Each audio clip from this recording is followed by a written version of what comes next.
got some entitled family members, and I'm not trying to point fingers or anything, but you might be thinking about someone in your own family when you see this video.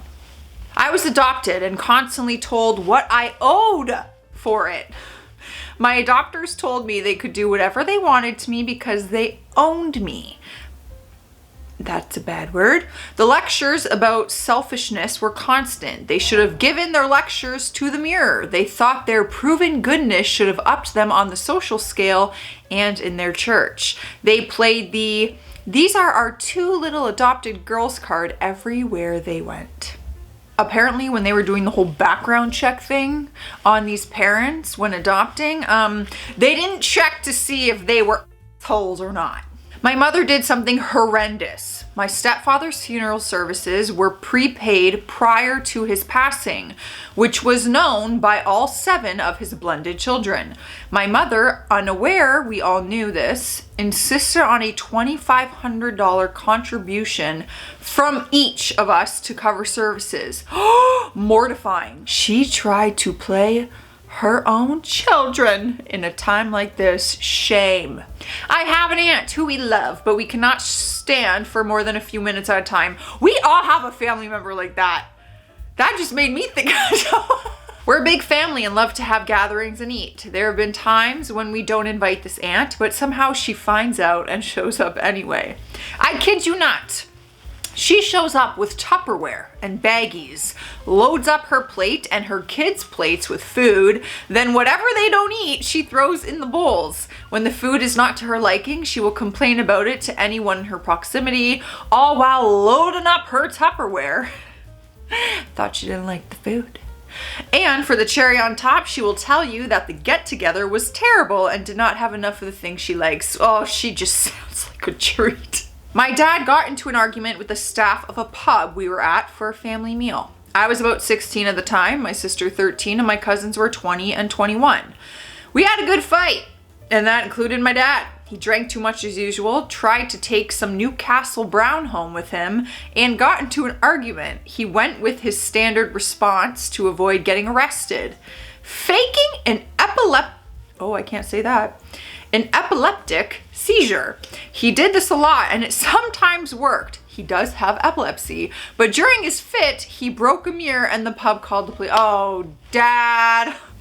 It felt like he was like treating his epilepsy as like a superpower, you know, like I'm gonna use it in a time of need. My mother-in-law is literally the worst. She called my husband and I on a Friday evening around 5:30 and said she wanted to grab dinner at this popular restaurant in town that is near my house at 7.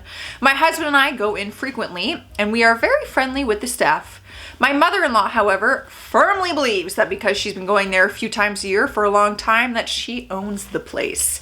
We told her we wouldn't get in, but she insisted it would be fine. We got there at 7 and her and my father-in-law strolled in around 8 and she immediately got upset that we were still waiting.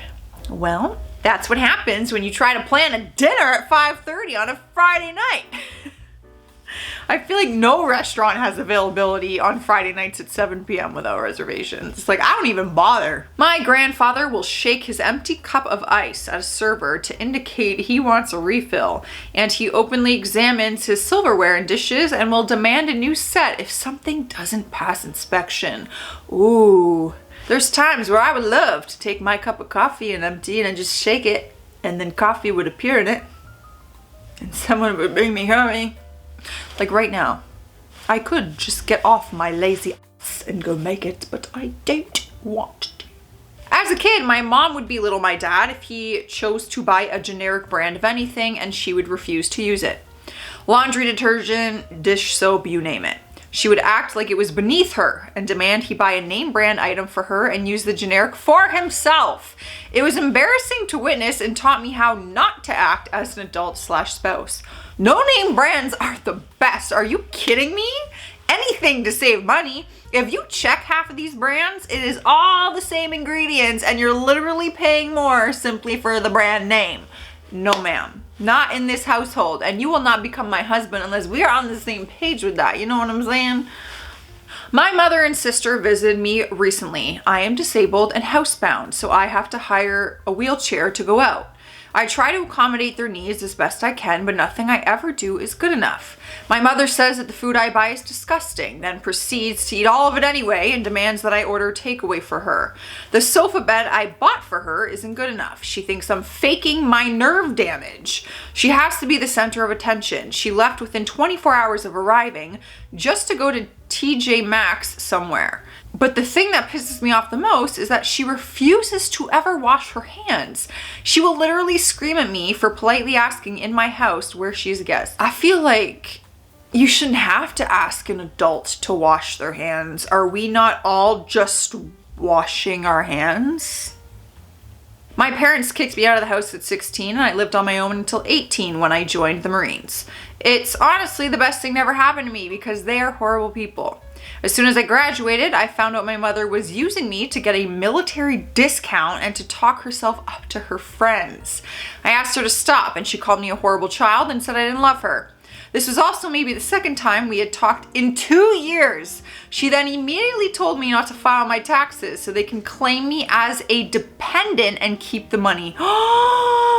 You better call them yourself and let them know. No freaking chance. It's funny. Isn't it funny how people want to like pretend to support you and know you when you're doing well for yourself, but when like you weren't, they didn't care and they were like treated you poorly? Yeah.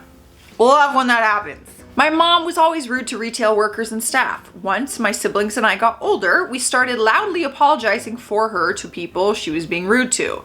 I remember once, about 8 years ago, I was moving out in 2 days and tired of her stuff.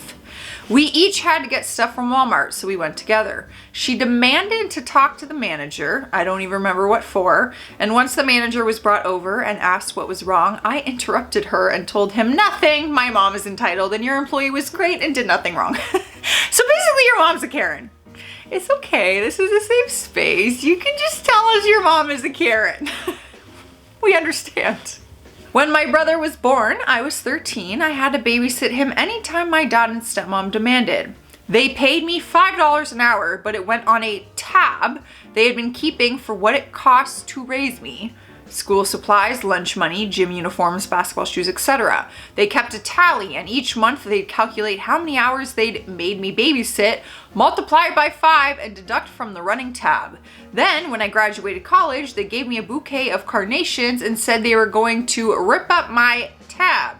By the way, they did not pay for my college. Well, just keep your money at that point. What's the point of giving me $5 if you're literally just gonna take it back anyway to pay for what I cost? My mother expected me to wear her wedding dress for my own wedding. This expectation was never brought up or mentioned during any point in my childhood, but as soon as I wanted to start shopping for wedding dresses after I got engaged, she pulled it out of her closet and made me try it on. My mother got married in 1980 and tried to have the dress sealed and preserved, but there were stains on it when I tried it on. She suggested I could alter it to something more to my taste. I told her no thank you, and my sister, also my maid of honor, told her she was being selfish. Yeah, I love my mom, but no. My mother would open packages of underwear, pajamas, etc. to check the sizes. When she found the size she wanted, she'd purchased an unopened package. Wait a second. So she opened packages to find the size, and then she's like, oh, this is the size large. She puts down the open package and grabs a new one that she hasn't opened. One time, my mom got a damaged package in the mail. She called the company to figure out what to do, and they told her to ship it back, and then they would refund her. Simple. But she wasn't happy with the solution and proceeded to yell really horrible things at the person. I wanted to call back and apologize. If you are that worker, I'm sorry my mom did that. You know it's bad when you want to apologize for someone else's behavior. And if you find yourself doing that with them, don't surround yourself with them. Although when it's your mom, it's like, you don't really have a choice. Well, entitled family members, do you have one? You don't have to tell me, but if you feel like it, you can write it in the comments, okay? Stay classy out there and stay sassy, and I'll see you tomorrow.